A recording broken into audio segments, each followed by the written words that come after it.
Okay. All right. Baruch Hashem, we are live. Good Tavach.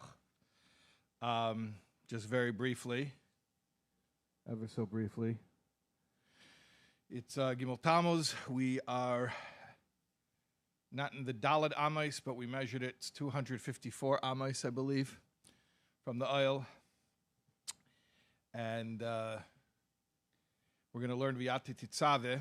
This is the last Maamar that the Rebbe distributed, very close to the last time when the Rebbe publicly spoke, Chav Zayin Adar, so this was just a couple of weeks before that, Purim Cotton.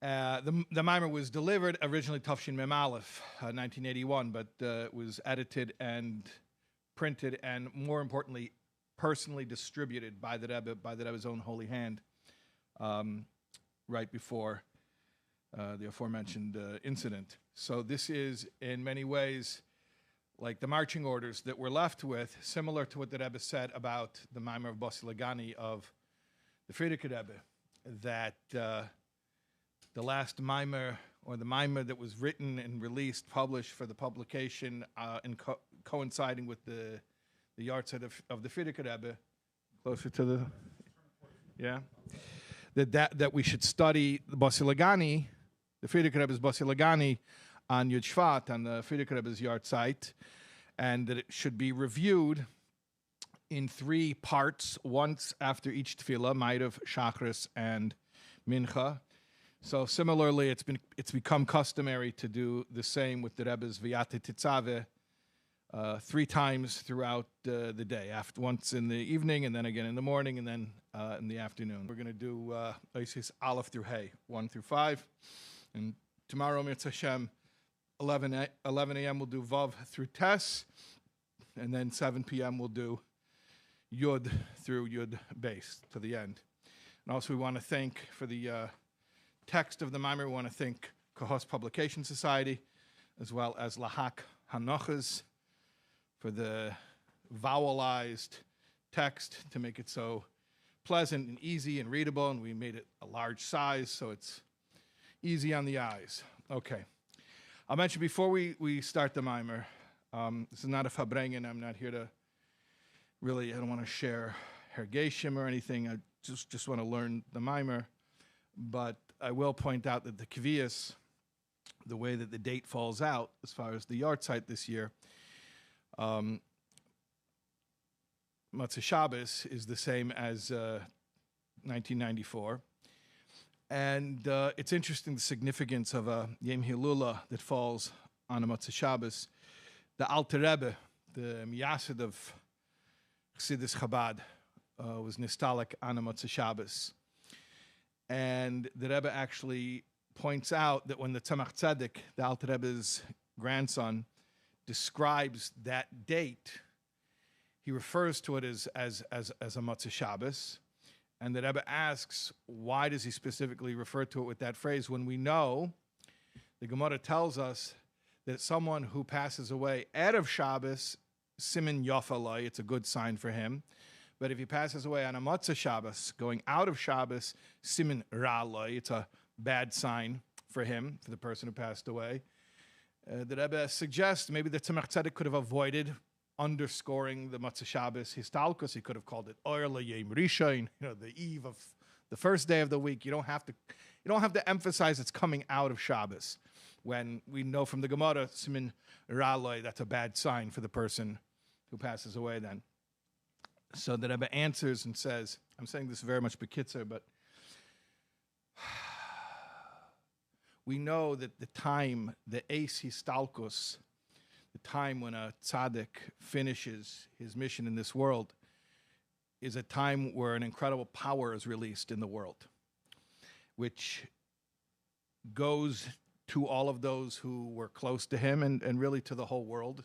And it has this uplifting effect. It's a boost for all of us. It's a sad event, obviously, but at the same time, there's this incredible spiritual energy that is released at that moment. So the toughest moment of the week, that's why we have the Besamim at Havdalah to revive the soul. The toughest moment of the week is Motzei Shabbos. You're coming from Shabbos. Shabbos, I mean, it's a neshama yeseda. You have additional spiritual energy. You're sort of experiencing a respite from the busyness of the world, and then you're going back into the work week. I mean, that's why we say, many people say, Al tira avdi Yankiv, they do not fear my servant Jacob, because it is scary to leave Shabbos and go into the week. So that's the time when we're the most vulnerable. So the tzaddik looks at what time, if I have to leave this world, but I know at the time I leave this world, it's going to give a big boost to everybody. What's the exact time, the precise moment when people need that boost the most? Motzei Shabbos. And the Rebbe's Medayik and the Lashon of Simin Ra Loi. It is hard for the person who passes away coming out of Shabbos. It's much better for the person who's passing away. For him, it's much better he should pass away going into Shabbos, because he goes into restfulness. But since when does the tzaddik look at what's good for him? So even at the moment of his histalkus, the Rebbe is putting us first. The Rebbe is thinking about, what can I do that will benefit others, even to my own detriment? So I just wanted to share that. Okay. Beside the Shmai Shabbos Parshas Tetzaveh Yud Adar Rishon Tavshin Mem Aleph, as I said, this was originally delivered in 1981. V'Atah Tetzaveh, and we're not going to learn this overly laboriously. You could spend many hours. We'll go through it at a reasonable pace. V'Atah Tetzaveh b'nei Yisrael v'yikuchu elecha shemen zayis zoch kosas l'mor lahalas ner tamid. That's the pasuk. That's the verse from Parshas Tetzaveh, beginning pasuk. And you, speaking to Moshe Rabbeinu, Hashem is speaking to Moshe Rabbeinu, you should command b'nei Yisrael, the Yidden, that they should take to you pure olive oil crushed for the luminary to raise up a constant light. Fine. You do my diyukim bezeh. It's known the various diyukim questions that are raised on the wording of this verse. We have many times in Torah where Hashem is telling Moshe Rabbeinu to command the Yidden, and he'll say, for instance, Tzaves b'nei Yisrael, V'Atah Tetzaveh es b'nei Yisrael. But here it adds that word, V'Atah, you should command the Jewish people. Meaning, you don't, in an imperative statement, you don't have to have that pronoun you. It's understood. It's you understood. But here, the you is spelled out, V'Atah. Okay, that's one question. And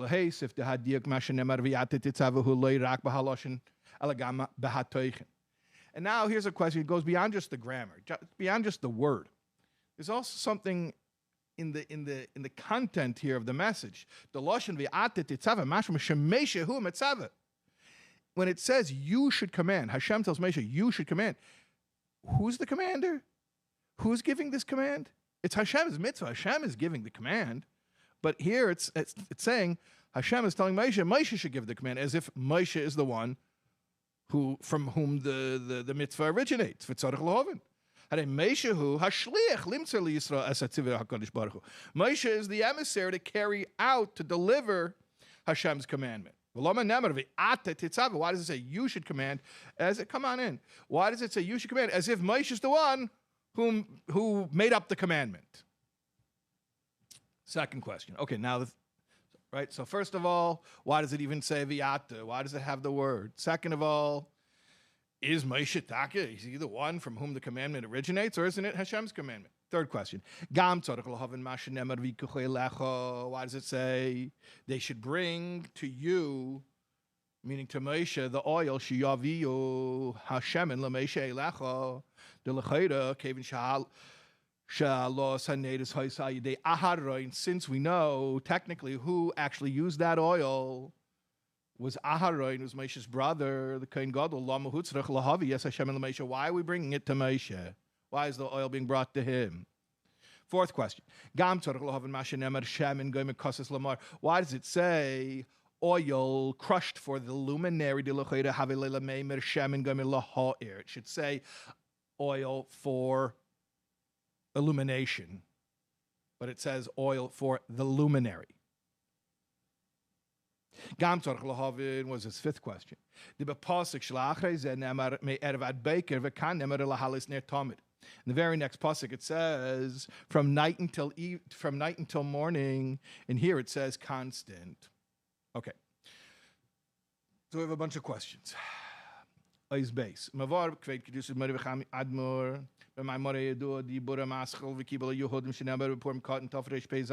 should know, this Maamar of the Rebbe is mostly based on a Maamar of the Frierdiker Rebbe, Purim Cotton Tafresh Pei Zayin. And not to give a whole history, but just understand we're talking about in the very, well, there were many, many intense years of persecution. These are the Stalin years, and spying and informers and all that stuff. But we're talking about really when the pressure was getting extremely intense. This is right before, actually, ultimately the Frierdiker Rebbe was arrested. And we'll talk more about that in Motzei Shabbos Yud Beis Yud Gimel Tammuz, which is the Yom Geula of the Frierdiker Rebbe from that incarceration. Motzei Shabbos will have an event, which we'll talk about later, for Yud Beis Yud Gimel Tammuz. But at any rate, so there's a Maamar from the Frierdiker Rebbe during those really intense years in Russia. And the theme of the Maamar is a lot about Mesiras Nefesh, about self-sacrifice, which is understandable because that's basically what the Chassidim were living with. And the Maamar speaks about the Mesiras Nefesh. We'll get more into it as we go on, but the Maamar speaks about the Mesiras Nefesh of the Yidden in the times of Purim and the story of Esther.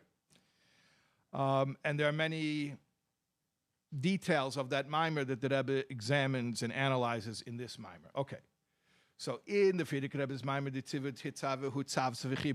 it mentions over there the concept that a commandment, the word tzivu means commandment, it's related to the word tzav tzavechibur, connection. That's originally a concept from Torah, from the Alter Rebbe. So commandment doesn't just mean commandment; it also means commandment, but it's a connection. V'atah Tetzaveh, and therefore we could understand a little bit better what does it mean. And you, Moshe, should command. It means not only that Moshe should command, but it means that Moshe should connect. He should connect the Yidden to the infinite light.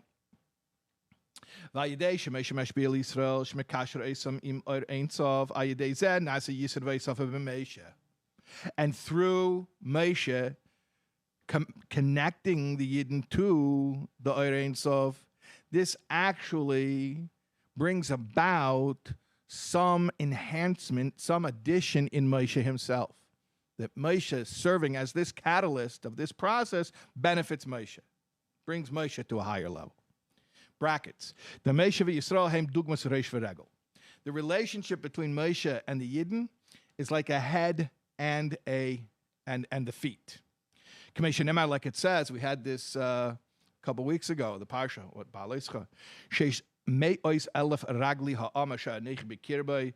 Moshe refers to being, I'm standing in the midst of 600,000 feet. He's talking about the Yidden, referring to them as feet, or pairs of feet, 600,000 pairs of feet. The Chol Yisrael heim haraglayim de Moshe. The Yidden are the feet of Moshe, Moshe who are Rosh Lahem, and conversely, Moshe is their head.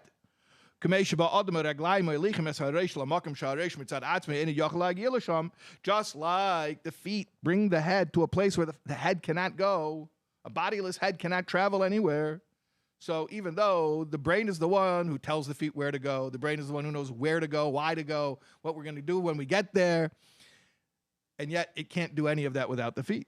So the head needs the feet just as much as the feet need the head, maybe, even more so. So to Moshe v'Yisrael, and the Yidden shall yedei Yisrael haraglayim de Moshe misvasiv ilui b'Moshe.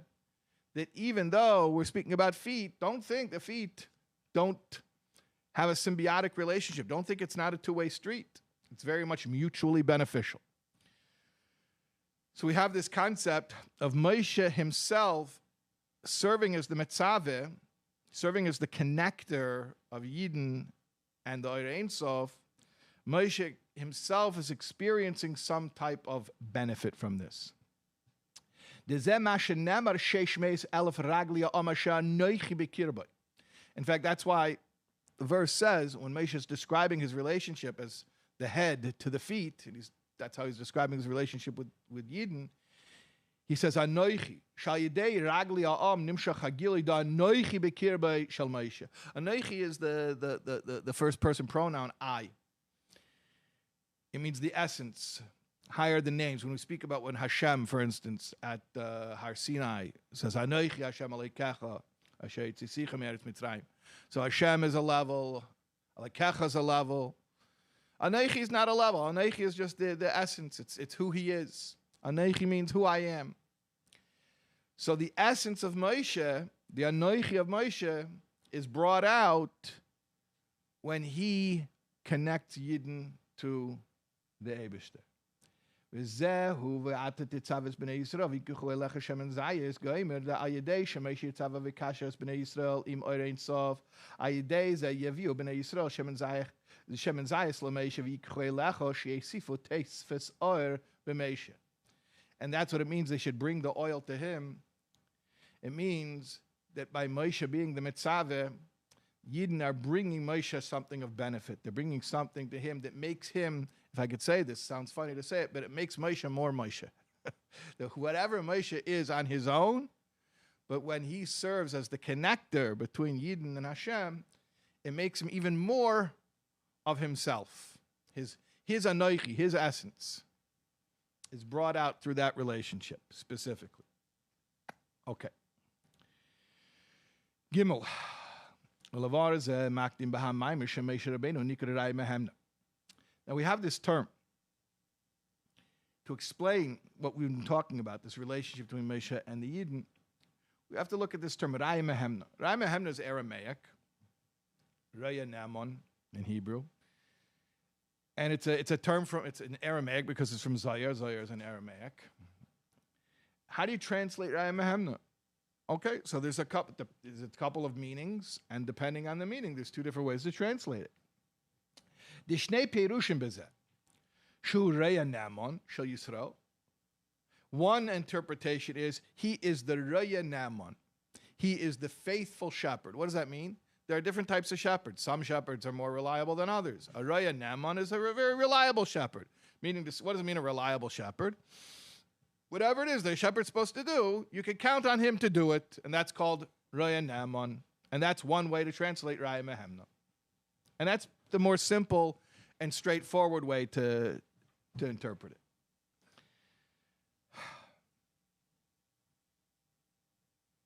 And then there's another way to interpret it.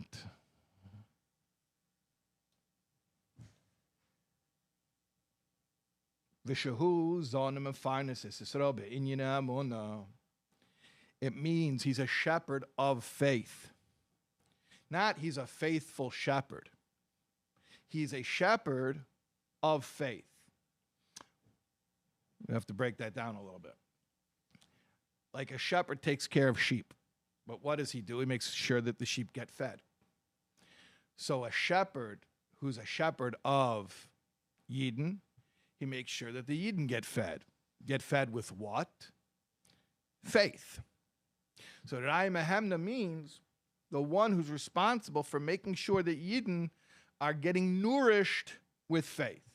Now the obvious question comes up, if you learned any Chassidus, especially the Rebbe's Chassidus, you would say to yourself, well, Yidden, everything I know from Chassidus, especially the Rebbe's Chassidus about Yidden, Yidden are faith personified.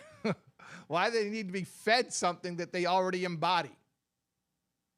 Okay, fine. So this is what we're going to talk about. The Amunah, yeah.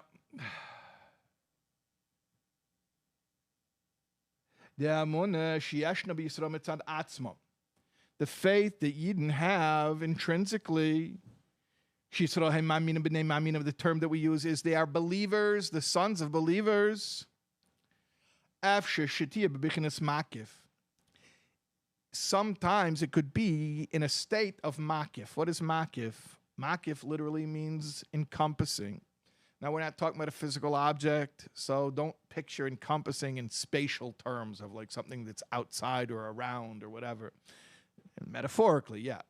But what we mean when we say that the Amunah is Bechinas Makif, we mean it's not internalized. Well, what does internalized mean? Also, not spatially, like, you have outside, inside.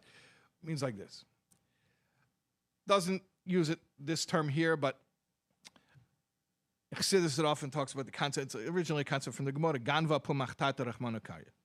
There's a Ganev who's digging a tunnel to bust into a house. And before he enters the tunnel, he davens. He says, Hashem, help me be successful in this caper. Now the question is he a Maimon? Is he a believer? He's not a believer. Well, clearly he's a believer. He's davening. Yeah, but he's violating Hashem's law. So how could he be a believer? And the answer is, well, faith is not binary. It's not either you believe or you don't.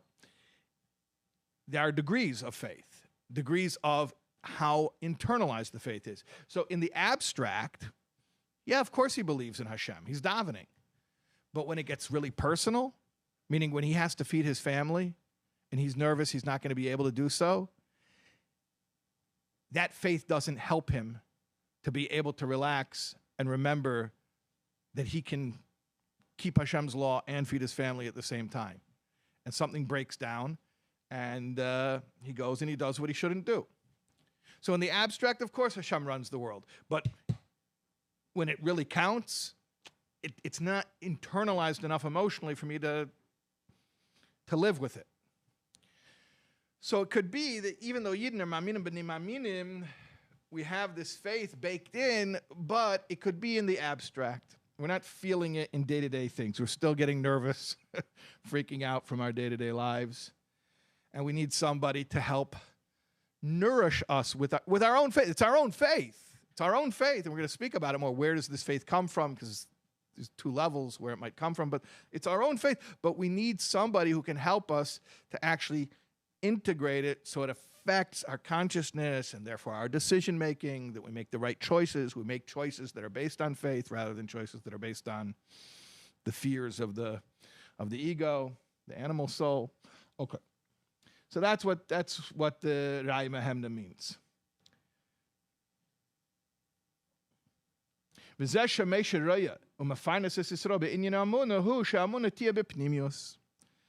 does it mean that Moshe is a shepherd of faith? It means that he makes sure that the faith doesn't remain makif. It should become integrated.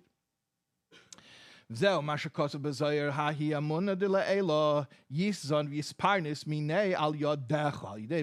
it means talking in the Zohar when it says this higher form of emunah will be nourished, fed through you. Through whom? Through Moshe.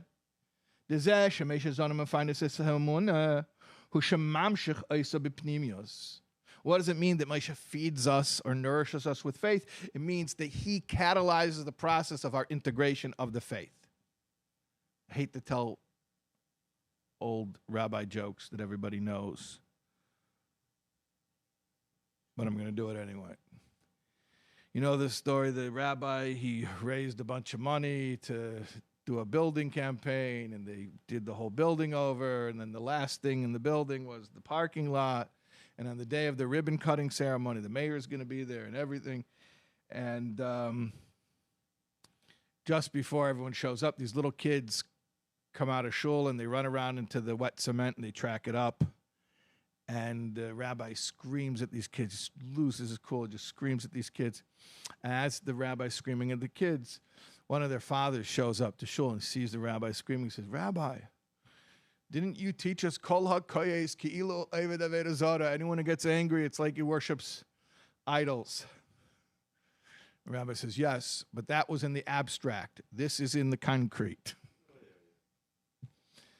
So the Amunah in the abstract, yeah, Hashem runs the world, of course. But when it comes down to something that really affects me personally, just can't do it. Can't get myself to feel it. Okay, so for that, Moshe Rabbeinu comes and he facilitates that Amunah should actually affect your everyday consciousness. And in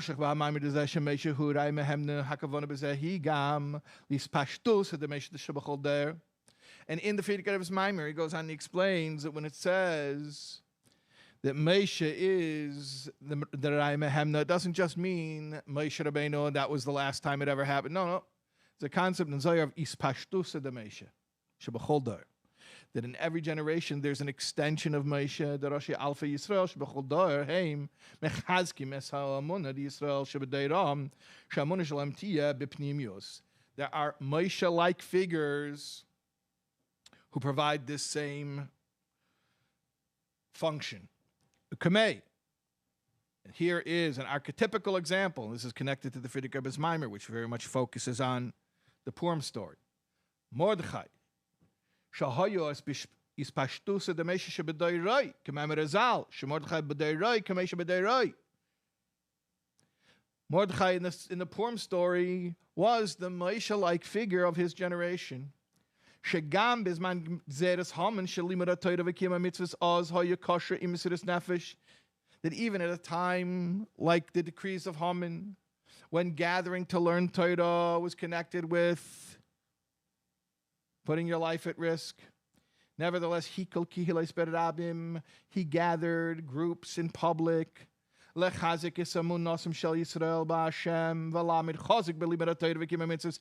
strengthen their faith in Hashem and to learn Torah and to do mitzvahs. So what's the point? That Mordechai was brave? No, that's not the point. The point was that at a time when it was very scary to be Jewish and to show up and show that you were Jewish, Mordechai had that hashpah, had that effect on Yidden, that they were able to tap into their emunah and to do something really scary that without that emunah, I promise you would not do. But Mordechai was able to help Yidden to connect with that part of themselves, and that it shouldn't just be that they believe in the abstract and the quiet of their own home, but they should be proud and public about it, and it should be fearless. That's what it means, that the emunah is integrated. So you see, that's a classic example of a Moshe-like figure. Now, in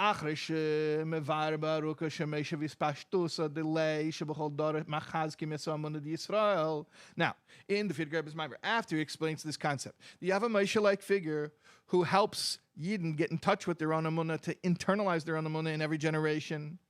Then after that concept, then the Frierdiker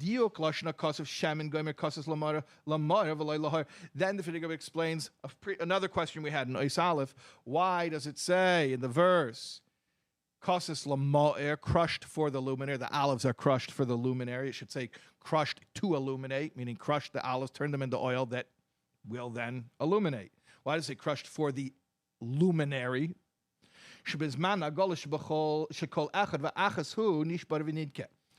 Kosis, that in the time of Golus when everyone is crushed, so now we're not talking about crushed olives anymore. Now we talk about crushed feelings. That when we feel crushed because of the hardship of Golus, through that we reach the luminary. What's the luminary? Parentheses, ha'atzam, the essence, from whence the light emanates. In other words, and we're going to speak about this more in the Maamar, but the point is that through being crushed by Golus, we connect to our own essence, our deepest selves. That's what the Frierdiker Rebbe's Maamar says. And that's what Mo'er means. But now the Rebbe asks a new question. Hashaychus, and by the way, who says they have to connect? The Rebbe always, if you know the Rebbe's style, everything connects, everything is relevant, nothing is random. There's always one theme, it always is consistent, it's always, there's a thread that goes through everything. So the Rebbe asks a question. What is the shaychus, the hapirish bekosses lamar lahamavor bahamaymed lifnei ze shemeisha vispashtusa delay shebechol dora zana mefanis as amunah shetia bepnimius. The Rebbe is taking two concepts, understand. Two concepts in the Frierdiker Rebbe's Maamar and insisting that they are connected and asking what's the connection. So we have two concepts. One concept is that through kosis, through being crushed by Golus, we reach this higher level called Mo'er, the essence, whatever that means, which we'll explain. That's one concept. And then another concept is this concept that Moshe and his representative or embodiment in every single generation serves as the one who brings Yidden in touch with their faith. What's the connection between those two concepts? Okay? The Kosis Lamo'er and the Raya Mehemna. These two concepts. All right. Daled. Moving too fast is a good pace, right? Right? Just slightly slower than the guy standing around the bima, but not too slow. Okay. I'm gauging from the live. See, here's the thing. We have the people watching online who are at home. They have time. Although I'm suspicious that maybe there are people who are in the car. Don't look at the screen if you're driving, but I'm hoping that there are people who are in the car watching this as they're driving to the aisle. So we want to give a shout out to all those who are driving to the aisle right now. And when you get here, come by and say hello. And if you're driving somewhere else other than the aisle, you have a GPS, put in Oh Hell Chabad, Cambria Heights, and come to the aisle. Where else? Yeah. The two different Lashonos, that I don't know. You ever heard anything? The two different Lashonos? Yeah, I don't know. I mean, they're both used to describe what he calls this process of internalization. That it should be an apnemius. It shouldn't be a makif, it should be a pneumius. Yeah. Okay. Let's do that. We're doing through Hay tonight. And tomorrow, Mirz Hashem, if you want to join us for Shachris, we're going to daven. Schedule's on the back of this beautiful kuntras here. So tomorrow, 9:30 Shachris, 11 o'clock, we'll continue the Maamar. Tonight we're doing Aleph through Hay. Okay, we're on Daled now. Okay. Where'd my drink go? Chaim. Okay, Daled. V'hinei abir b'posek V'Atah Tetzaveh bo b'hamaymer b'hamshech l'hamavor b'tchilas hamaymer yepirish v'kibel Yehudim es hasher heichelu la'aseis hu shekiblu ma sheheichelu b'azman d'matan Torah. The Rebbe is taking us back again to the Frierdiker Rebbe's Maamar, that the explanation of this pasuk V'Atah Tetzaveh comes in part as a part of explaining something that the Frierdiker Rebbe was addressing earlier, which is, what does it mean in the Megillah when it says that the Jews accepted upon themselves what they had begun? It means they accepted in the times of Esther that which they only began to accept at the times of Matan Torah. What does that mean? Okay, he explains. At the time of Matan Torah, Har Sinai, it was the beginning. But in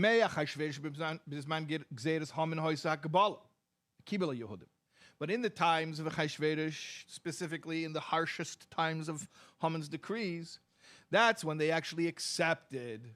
They accepted it. It's a funny thing, because what we're going to explain, Matan Torah and the story of Purim were very, very, very different settings, and yet Matan Torah is only the beginning, and Purim is the full acceptance. Brackets, Val derech Maamar Razal ala posik kimu v'kiblu Yehudim kimu ma shekiblu kvar. What does it mean that they established, confirmed, and accepted? It means they confirmed what they had already begun to accept. When they said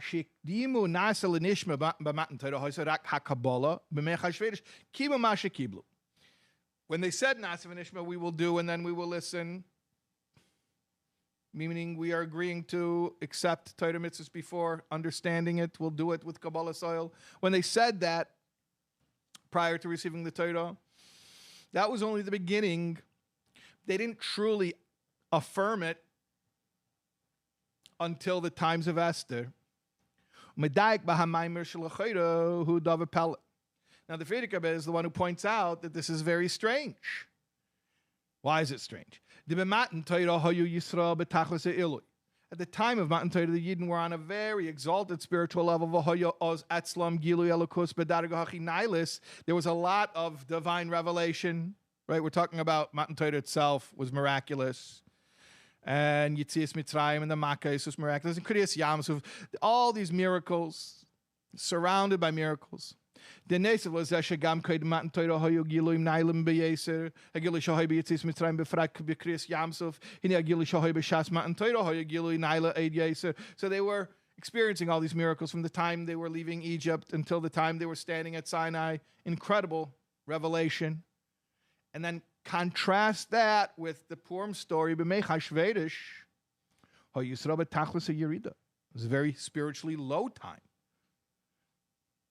I mean, we know that Esther is Meloshin Hester, concealment. Hashem is concealed. The name of Hashem doesn't appear in the Megillah. Time of divine concealment. First of all,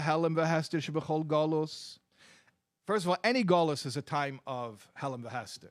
Now remember, when the Yidden were standing at Har Sinai, this was right after Geula. They're in a state of Geula, of redemption. When they're in the days of Chashvedish, they're in Golus. And any Golus is a time of Helam. The Chol Golus who bedugmas Golus Mitzrayim.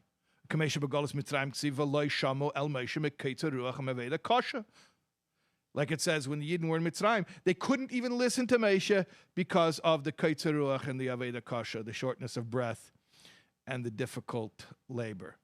So any Golus is like Mitzrayim. And what's Mitzrayim? You can't think straight. You just... I'm thinking to myself, last week Eric Adams came here to the SoulWords house. And we were sitting down in the basement, and that's where we weren't playing pool in the there's not a billiards in the basement. There's a podcast studio in the basement. So I'm saying we're sitting with Eric Adams in the basement. We were recording a podcast in the state-of-the-art podcast studio in the basement, and he was talking about breathing, and breath work. Breathing is important, and we want to bring breath work into the schools, which gave me an opportunity to say, moment of silence. You know, the Rebbe said we should be, because he said, children, you can't just teach them reading, writing, arithmetic. You have to give them tools for handling life. And I was like, yeah, exactly. And the Rebbe said that there should be a moment of silence in public schools and should be non-sectarian, meaning the teacher shouldn't bring in any religious messages, but the children should ask their parents what to think about. At any rate, so he was like talking about the breath work, and he's like, breathing, if you don't breathe, you can't think, you can't manage. And I said to him, when Moses went to take the children of Israel out of Egypt, the Torah tells us in the book of Exodus that they could not even hear him because of the koitzer ruach, which means the shortness of breath. He liked that. But at any rate, Golus is a time of concealment, koitzer ruach. You're not thinking straight. You're not yourself. You're not yourself. Yeah. Al derech zehu b'chol Golus. And it's not just Mitzrayim, it's every Golus. Sheyeshnem kama nisyenis b'kiyum Torah mitzvahs. It's just difficult. There are many challenges against doing what you got to do, against Torah mitzvahs. Okay. So again, we're bringing out this funny paradox that in the time of Matan Torah, when everything was spiritually exalted, that's only the beginning of the Jewish acceptance of Torah. But in the time of Achashverosh, when it was really, really difficult to function, we were in a really deep Golus. Oh, that's when they really accepted it. It seems counterintuitive. This is what the Frierdiker Rebbe's Maamar says. So it wasn't just Stama Golus, but in the time of Esther, it was an exacerbated Golus. And then nevertheless, surprisingly, Matan Torah was only the beginning. But in the time of Haman's harsh decrees, when they were on a very low level, that's when they completed the acceptance of what they only began to accept in Matan Torah. It's a strange thing. So he explains. The Frierdiker Rebbe explains. Okay, you want to understand it? There's an explanation. The time of Purim, everything they did Jewishly required self-sacrifice. brackets. The Neisiv Lazesha Hayalahem Misiris Nefesh Shalay Lich Perchas Vishalom Kamuva Batera Shabi Im Hayum Mimirim Dasam Loy Hayu Asim Lohem Klum Ki Agzera Haysarak Al Yehudim Vafa Pikain Loy also Al Daitem Machshavas Chutz Chas Vishalom. So first of all, what does it mean, Misiris Nefesh? First of all, the Misiris Nefesh, that they did not assimilate, because the Alter Rebbe explains that if they would have, God forbid, converted, Haman would have accepted that. That would have been an escape. And yet nobody had that thought. So that's the first Mesiras Nefesh, that they said, we're going to die for being Jews, and we could change that by just stop identifying as Jews, but we're not. We're not going to stop identifying as Jews. So that's the first example of Mesiras Nefesh. But then also in specific, their practice of Judaism, continuing to learn Torah and do mitzvahs, was a specific expression of Mesiras Nefesh. Here's a very specific example. They gathered, like we mentioned, Mordechai gathered the Jews in public, Lilmod Torah, to study Torah b'Mesiras Nefesh, which was putting their life at risk, and it was great. It was great self-sacrifice. Okay, so what's the point? Okay, so the Friedrich Rebbe explains. Like we said before, they're having that strength to do something that put their lives at risk. Who facilitated that? Who gave them that push that they should be in touch with that strength, that moral courage? Mordechai, who was the Moshe. V'zehu v'kibel Yehudim es asher echel l'asseis. The Matan Torah hoyser akas chalab man gzeras haman hoyser kabbalah. Now we understand what does it mean that Matan Torah was only the beginning, but gzeras haman time was the acceptance. Ki ayidei shahoy lahem oz mesiras nefesh b'peil al Torah mitzvahs. Because being in a state of mesiras nefesh, what did that do to them? Nisalu, it elevated them be'inyan zeh. L'medrege nailas yesim mekei shahoy b'zman Matan Torah. Counterintuitive.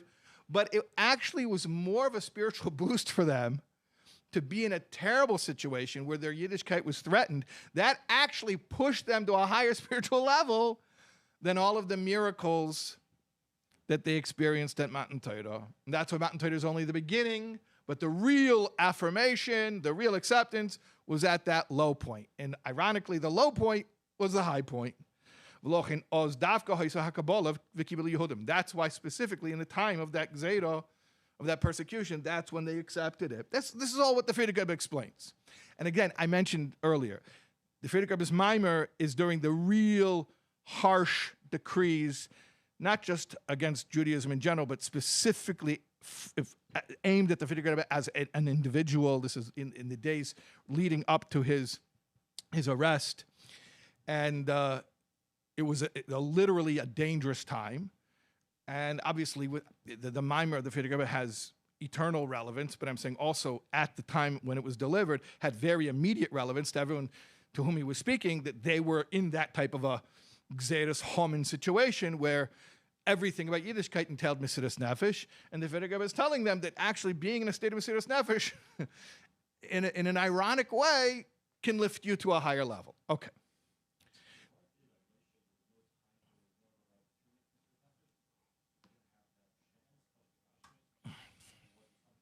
He's saying, why don't we find it?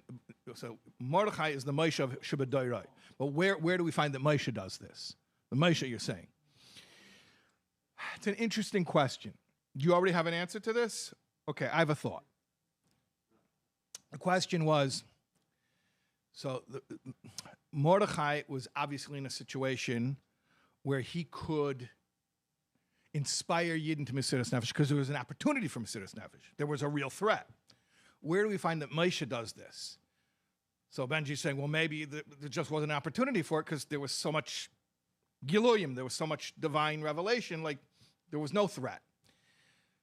Which is an interesting question. Okay, can I make something up? And I'll just float it out there. It's worth whatever it's worth, and I'll say it quickly and we'll move on. Perek Chav Hei of Tanya. The whole inyan of Mesiras Nefesh starts as a hemshech of Mesiras Nefesh, Yud Ches to Chav Hei. Basically, this idea, similar to Yidden are Maminim b'nei Maminim, the idea of Ava Meseteris. Every Yid has in his DNA the ability to give up everything for Hashem. It just has to be triggered, and you have to remove the Ruach Shtos, that that rationalizes that you can do what you want and it won't hurt you, and then you realize it's not true. You can't do what you want. You have to do what Hashem wants. Okay, so at the end of Perek Chav Hey, the Alter Rebbe says, this is why Moshe Rabbeinu taught people, his people, to say Shema twice a day. Shema is martyrdom.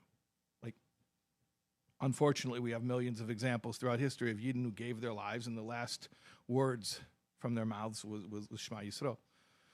We know that Nila, when we say Shema Yisrael at the end of Nila, with the Aron open, and it's supposed to be this climactic moment, so there's a concept to have in mind the kavanah of Mesiras Nefesh. Shema Yisrael is not just a theological statement of Hashem's oneness, it's a proclamation of, surrender. I'm ready to give it all up. So, what do you say? Soul words. So the words of the soul. Yeah, I'm ready to give it all to Hashem. So the Alter Rebbe asks a question, says, why is Moshe telling them, why is he teaching them the martyr's prayer? Their generation was going to rock. They were just going to, everything, they were going to conquer everyone. There was going to be no resistance. So why are you prepping yourself for the prayer you say when you're the underdog, when you're getting persecuted? So he says, and this is in context of the whole hemshech of Yud Ches through Chaf Hey, that basically, in order to be a Frum Yid, to keep Torah mitzvahs on a day-to-day basis, sometimes you're going to need the Mesiras Nefesh, because sometimes you're not going to feel like it. You're going to need to tap into that feeling of, I'll do anything. I'll get tortured. I'll get killed. Well, no, you don't have to get tortured and killed. You just have to not give in to your taiva, which is uncomfortable, but it's not as painful as getting tortured and killed, right? So the Alter Rebbe says that Moshe Rabbeinu was giving them a basic tool. That Mesiras Nefesh isn't just martyrdom. Mesiras Nefesh can mean just living according to Gitzah Shulchan Aruch. That's Mesiras Nefesh, which can be harder because, yeah, something you do constantly, something you do once. Right. So at any rate, even with Moshe Rabbeinu, he did teach them to have Mesiras Nefesh. They didn't have the kind of Mesiras Nefesh that Yidden in the times of Achashverosh were forced to have. That's Mesiras Nefesh. It's sort of like externally imposed. And by the way, I don't want to get into a discussion of it now because it's going to become a theme of the Maamar, which is a question of, does Mesiras Nefesh have to be a response to an external condition? Like, do you need to be persecuted in order to... Because we know what Mesiras Nefesh does. If Rebbe explained the level that it brings you to, do you need to be put in a... Do you need to be subjected to an outward threat in order to access that? We'll talk about it. Okay, let's continue. The Rebbe asks a question. Shapirish bekasus lamaer shayidei kasus nishber v'nike megiyim lahamaer hu bir al zeh shebizman egzedo dafke boil Mesiras Nefesh ba'efenayle beyeser. So our explanation of kasus lamaer was not the olives getting crushed, but we're getting crushed, and that brings us to the ma'er, the essence, the deepest level. That is actually an explanation of the idea that in a time of persecution, you'll come to a higher level.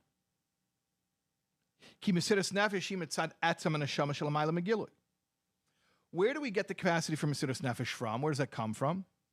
It comes from Etzem and Neshama Shalamayla Megilui, which is in other words known as Ma'ir, Shemena Nimtza'ir. Not the light, but the source of the light, the luminary. There's a Hayom, it's my birthday Hayom, Chof Aleph Sivan. And it says that you have different Koyches HaNefesh, starting from Chochma on down, which correspond to the Eser Sfiros. So you have Seichel and you have Midos. But the essence of a Yid was nicht der ken, nicht der will, wenn abgerissen von Elokus, that he doesn't want, and in fact, he's not even capable of becoming torn away from God. That's from the essence. That's higher than Koyches HaNefesh. So the capacity to give up everything, that actually runs counter to Seichel and Midos. It comes from a deeper place than Seichel and Midas. It comes from essence. So when you are in a position to outwardly manifest your capacity for Mesiras Nefesh, it connects you to a deeper place within yourself, who you really are. It's a good zone. In other words, there are layers, there are levels to our identity. And there's always the possibility on various different levels of being sort of in a state of self-betrayal, where you're not true to yourself. In other words, you can do things that you really shouldn't do. And you could even like things that you shouldn't like, dislike things that you should like. And even your brain can be wired to look at things in a way that really you shouldn't look at them. It's not the way you should be thinking. And all that's possible because on these levels, we can get away from the truth. And then there's the essence that never gets away from the truth. Now, when does that come out? Well, one time we know it comes out as is in a time of Mesiras Nefesh, because at that time, you have to be ready to throw away everything else about yourself. Everything that you do and you feel and you think, everything that you identified with, all of a sudden becomes unimportant. The only thing that's important is Hashem. And that's that connection with the deepest self. See where we're heading. We have this concept of Ma'ar, which is the deepest self. We already began this concept that Moshe Rabbeinu, I don't want to give away too much, but the Rebbe already alluded to this concept that why do we need a Raya Mehemna, someone who to help us to have faith when we have faith built in? So we explain. He's not giving you extraneous faith from somewhere else. It's your faith that you already have, but you're not in touch with it. Okay? So we know this phenomenon of Mesiras Nefesh has a similar effect, where there's an underlying faith, but you weren't in touch with it. But push comes to shove, and then that comes out, and then everything else falls away. So basically, we're talking about this idea of returning to our most basic, truest, factory settings. Deleting everything, getting rid of all the malware, getting back to factory settings. Okay.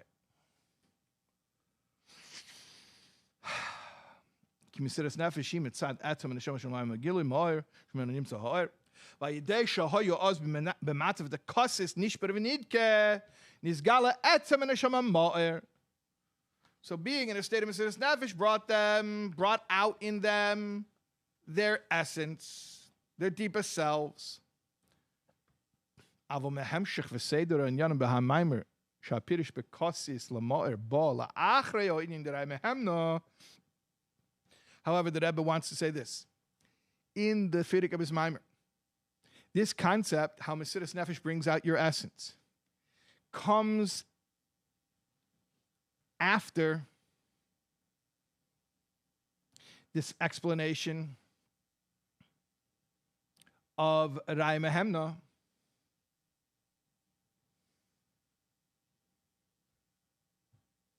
the Pirish Kosas Lamar, La'achre, yeah. Comes after the concept of Raya Mehemna. Mashma, so that implies, not that the Fidik Rebbe overtly connects the concepts, but the fact that they're both mentioned in the Maamar and they're mentioned in that order. So the Rebbe says that implies, if you're taking it seriously, the Inyan Kosas Lamar Shaykh Gam Lazeh Shemesha Zonam Afanis Amun Shetiya B'Pnimios. These two concepts are related. They're related concepts. The concept that Mesiras Nefesh brings out your essence, and the concept that Moshe Rabbeinu connects you with your own faith that you were out of touch with, those are connected concepts. How are they connected? I don't know, but the Rebbe says they must be connected. And we could already feel how they're similar concepts, right? The kosis l'ma'or, the ma'or, the etzem, that the or comes from, getting in touch with your truest self. And also the Raya Mehemna, he's feeding the faith, but it's not like he goes to the store and brings faith home. It's your faith, but you weren't accessing your faith. and he helps you to internalize your faith. So we see how they're related concepts. All right, hey, we're going to do hey, and then what are we doing? We're doing Aleph through hey tonight, right? Is that the plan? We're going to stick with the plan. What's our part here? Well, he hasn't described it really. Yeah.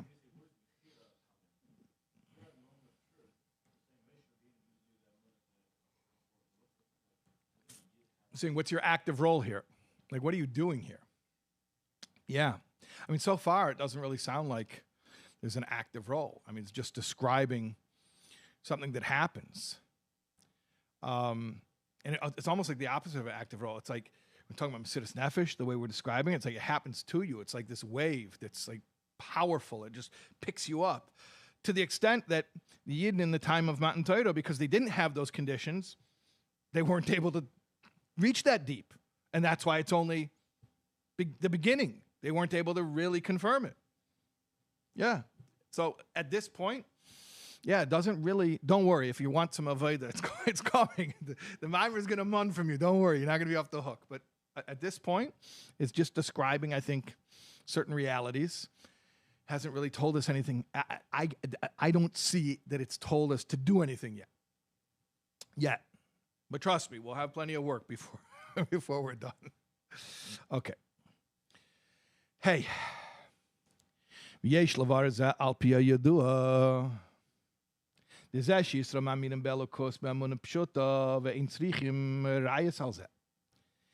a known concept. The Rebbe says a known concept. It's from Ayin Beis. If it's not known to you yet, you better get it known to you. This is Maamar Mekaymis here. You can go learn Ayin Beis. It comes up, I think, in a couple of places in Ayin Beis. The Rebbe Rashab, Hamshich from the Rebbe Rashab. It's a known concept that the concept of Yisrael being maminim with amunah pshuta without the need for proof. You don't have to. I mean, by this is one of the core concepts of Chassidus. Like, I don't want to get into a side point, but like, why don't we do like these seminars where they prove to you the divinity of the Torah, or there has to be a creator and intelligent design, like all that stuff, which is, we have plenty in Chakira, from the generations. We have plenty of Jewish philosophy where we can give logical proofs to believe in there's a creator, the Matan Torah, all of these things. We have in Yiddishkeit plenty of these arguments, but you don't see in Chassidus that we do that approach. Like, we kind of just skip that whole thing. We just start learning about Elikos. Okay, why? Because one of the axioms of Chassidus is that Yidden already believe, and they don't need proofs. And sometimes it's even counterproductive to get into the proofs, because then it almost like suggests this is up for debate, and whoever is smartest gets to have their, whoever wins the debate, that's the truth. Well, even if I lose the debate, Elikos is still the truth. So, where does this come from that we say that a Yid believes? Not because he logically concluded, but intrinsically he believes. Okay, so it's interesting. There are a couple of ways to look at this. And why are we talking about this? Remember, we said that I already have faith baked in. It's already part of the operating system. And I lose touch with it, which we call that, it's bebechinas makif. And then I need Moshe to come and help me zonim and fineness, which means get me back in touch with my emunah. Or another way we described it is getting in touch with the ma'or, with the essence of who I am. Okay, so we're going to talk about what is this essence of who I am, this emunah that's already intrinsic to me. I don't have to go somewhere and get it. I don't have to listen to a lecture. I don't have to read a book. Like, it's mine. It's already mine. Okay, so there are two explanations for that emunah. Hu mitzad shnei tamim. There are two reasons. They're both true. They're two different levels. One is lefi shemazalayu chazi. It's a lashon Gemara. That his mazel saw. What is a mazel? The mazel, lashon noisel, the drip. The mazel means a higher level of consciousness. Usually in Chassidus, what we explain is that there are levels of the neshama which are mislabish beguf, which are embodied. And then there's a level called mazel, which is so lofty that it's not embodied. And things that the mazel is aware of, you might call that the supra-consciousness, like the Freud subconscious. So this is like the opposite. This is like supra-conscious. You're aware of it. It's higher than seichel. So sometimes you're conscious of it, sometimes you're not conscious of it, but eventually, like Reaganomics, trickle-down theory, eventually it'll drip down and it'll affect you. So one way that we describe this intrinsic emunah is that the mazel sees. The haneshama shalamayla roya elokus, riya shalamayla meseichel. The mazel, the level of the soul which is higher than embodiment, sees godliness. And the Rebbe points out seeing, which is higher than intellect. You know what it means, seeing is higher than intellect? If I explain an idea to you, it has to make sense. But if I show you something, it doesn't have to make sense. Like, I saw it. Like, I don't understand it. I don't know how that's possible, but I saw it. So that's higher than seichel. So there's a level of the soul that sees godliness. And that's the source, or at least one of the two explanations for the source of the intrinsic faith that the Jew has. And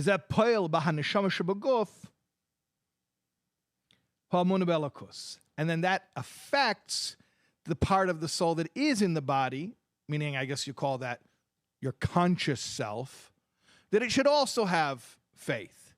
So there's the higher part of the soul that's above embodiment and sees godliness, and its perceptions eventually have an influence on the conscious perception. So that's one explanation. But then there's another explanation. It's from the actual soul essence. Which is higher than mazel. So mazel is higher than the embodied soul levels, but etzem is even higher than mazel. He is kashis atzmus. The fact that the essence of the soul is connected to Hashem, it's essential connection. We'll explain what that means, but in parentheses it says she'ena tluya b'siba. It's not conditional. Gam loy be'inyan hariya shalamayla meseichel. Not even this level of seeing, which is above intellect. Okay, let me explain this. There's one level called the mazel, and it believes because it sees godliness. So of course it believes. It sees godliness. But that's a cause and effect. It sees, therefore it believes. Then there's a level called the etzem neshama. Well, why does it believe? What happened to it? What does it see?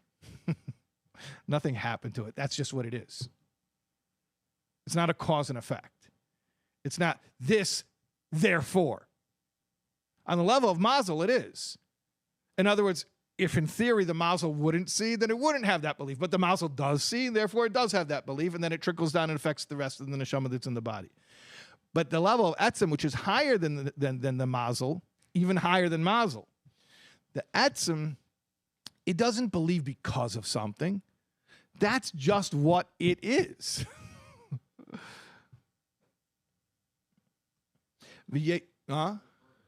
What?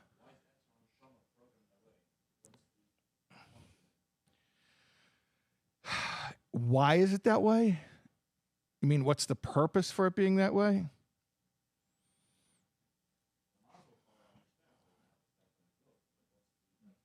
You say, wait, hold on a second. The mazel part makes sense to you. Why does it make sense? Oh, you're saying it makes sense that there's this mazel that sees Elikos because it makes sense how that would eventually affect the rest of you. But why is there this etzem that believes just because that's what it is? its essence. Though, yeah, we do use the word believe. That's what we say, emunah. It's different than the emunah that we experience.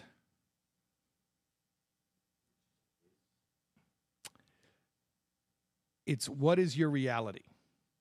Sometimes the way we explain it is like Elokus b'pshitos Welt b'hischadshus, right? That in Atzilos, the neshamas and the netzolim and malachim, for them, Elokus b'pshitos, the axiom is that God exists. Anything else is a construct. It's a theory. A world? I guess I could imagine it. You know, in Elam Hazeh, in the physical world, it's the exact opposite. That Welt is b'pshitos. What do we take for granted? Of course, there's a world. Get out of bed and you bump your toe on the nightstand. There's a world. Elokus. That's a novel idea. If you philosophize, you could wrap your head around it. But it's bischadshus. It's a chiddush. So, so set aside the word emunah right now. Just say, what is your reality? So for the etzem and neshama, reality is elokus. That's it. It's not a construct. It's not an idea. It's not a theory. It's not something that you have to imagine. That is the most concrete reality. Well, the reality is that he even uses the word here that it's mukasheres, that it's connected to it, which is different than one with it. It's connected to it, so there's even levels within that. But the point is that this level of etzem, its chazaka, its assumption of everything is God is real. Anything else, I don't know, you'd have to convince me to entertain it as a reality. Now the question is, why is there a part of us that's like that? I don't know, I could flip it on you and say, why is there any part of us that's not like that? Like, why are there soul levels that get plunged into a body and everything gets covered up and they lose touch with that reality? Okay, so then your answer is Bechira. Okay, so for that you answer, well, because if everything were so obvious, we would have no Bechira. And then you flip it back on me, flipping it back on you, and you say, so why is there that level of etzem? And I guess I hope there's not a lazy answer, but like we were saying before, the etzem believes in Hashem not because of anything that's happening to it or any experience it had, but because that's what it is. And that's kind of like the answer, because that's what it is. Like, why is it the way that it is? It's like that because that's the way that it is. It sounds like circular logic, but like that's what etzem means. Like, that's what it is. It's not emunah the way we talk. We talk about emunah as something abstract. And the etzem and neshama, for it, emunah is the most concrete thing. Okay, but at any rate, in Ayin Beis, it says the fact that we have this natural faith, it comes from somewhere. Where does it come from? Oh, glad you asked.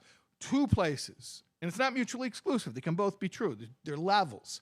One place, which is the origin of the faith, is the mazel sees elokus, therefore it believes, and because of what it sees and believes, that has an effect eventually on the conscious person. Another explanation is there's an essence of the neshama, which is even higher than the mazel. It doesn't believe because of anything. That's just what it is. Now, we've alluded to this level before already when we spoke about ma'or and etzem. We already know there's that deepest part of ourselves. And we already know that Moshe Rabbeinu is the one who reintroduces us to that truest part of ourselves. This we already know if we're paying attention. Okay, let's keep moving. We're going to finish. Not the Maamar. We're going to finish what we set out to learn tonight, Aleph through Hey. Okay. I'm repeating a line backing up. His kashas atzum she'ena tluya b'siba gam loy be'inyan ariyah shalamayla masech. Period. V'yesh leimar chidish. The mehachilukim shebein shnei habiurim ha'inyanim hu. Now the Rebbe wants to say, what's the difference between these two explanations?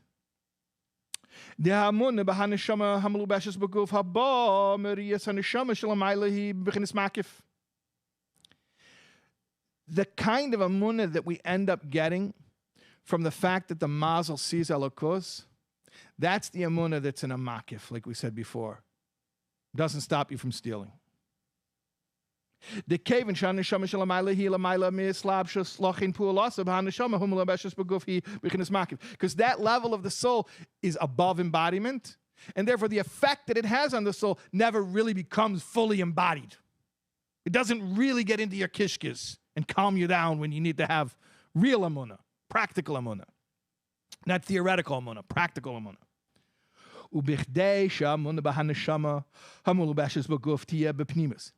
But if you want the faith to get internalized into your kishkis, where you can actually feel it, feel the amunah, that has to come from that level of etzem, higher than mazel. That's where that comes from. In other words, two experiences of faith, 2 degrees of faith, 2 levels of internalization of faith coming from 2 different origins.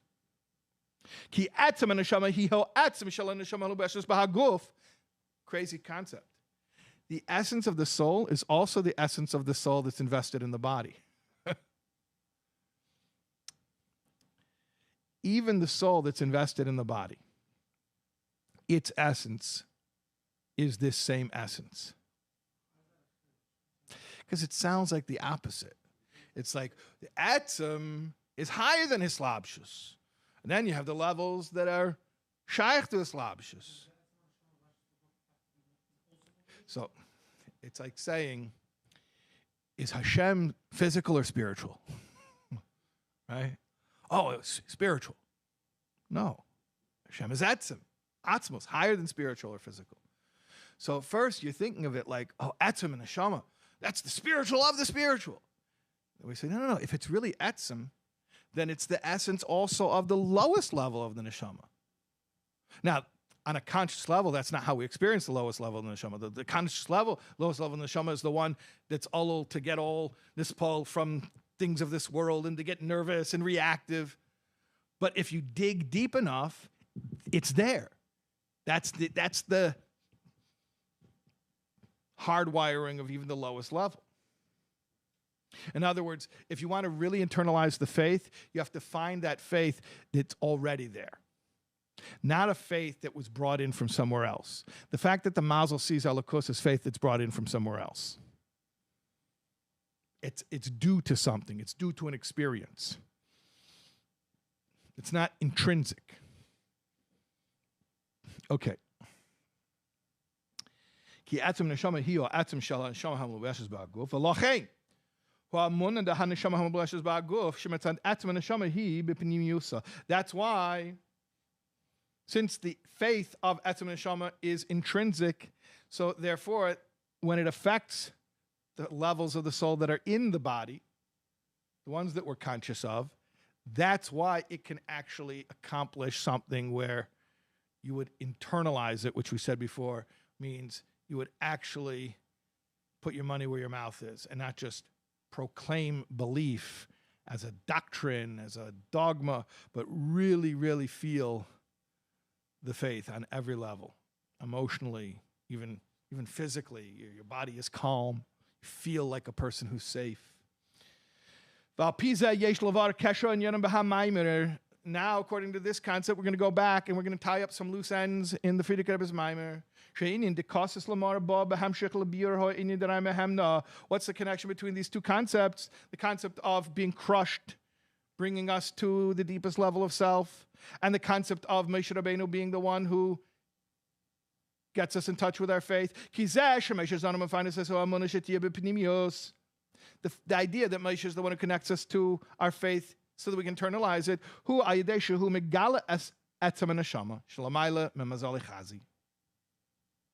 That what does Moshe Rabbeinu do? Moshe Rabbeinu connects us to the deepest self. In other words, how does Moshe give us deeper faith? He connects us to our deepest self, which is, in the terms of the Maamar, Mo'er. Shalamayla Me'or. What we're calling Mo'er as opposed to Or. So how does Moshe do it? How does Moshe get us to a deeper level of faith? He gets us in touch with ourselves, our true selves, our deepest self. Umashanemer causes lamar. Why does it say crushed? Crushed in order to reach the deepest level of self. And like in the Friedrich Rebbe's Maamar, it says the way, the path to getting to that level is persecution, basically. Who ki ikar agili the etzem and neshama ma'er hu be'inyan hamasiris nefesh sheikada hu b'zman hagalus to the kamon. The main way that truest self gets brought out is through self-sacrifice. Now, I don't want to spoil anything, but I'll just say like this. Until now, we only know of one way to be in a state of Mesiras Nefesh, and that's to be in a Purim-like situation where there is some type of persecution. It is possible, let's find out, I don't know yet, we'll find out in the Maamar, maybe there are other ways to bring out Mesiras Nefesh without some external persecution. Maybe even perhaps just putting together ideas that we already know about in the Maamar at this point, Moshe Rabbeinu is involved in that process. Maybe there's something that being in a high-intensity situation triggers in us that allows us to dig deep and get in touch with our deepest self, and that Moshe Rabbeinu is able to facilitate that type of self-discovery in other ways. Perhaps, maybe. I'm saying based on what we know at this point in the Maamar, there's a strong indication that that's where we're headed. You understand? We're marrying together a bunch of concepts thematically that they're one idea. So at any rate, just to recap, we did the first 5 chapters here, but bottom line, there's a level of Mo'er, the luminary, that's the truest self, also known as the Etzem, the highest level, the level of the Jew that has emunah not because of anything, not even because of a spiritual experience. Normally we get in touch with that in high-intensity situations. Moshe Rabbeinu is the one who facilitates that in those high-intensity situations. Perhaps Moshe Rabbeinu could also facilitate that in other types of situations. Perhaps. Okay, that's where we're up to. Like I said, Amir Hashem, tomorrow we'll daven Shachris at 9:30, and we'll learn chapters 6 through 9 of the Maamar, God willing, at 11 a.m. Okay.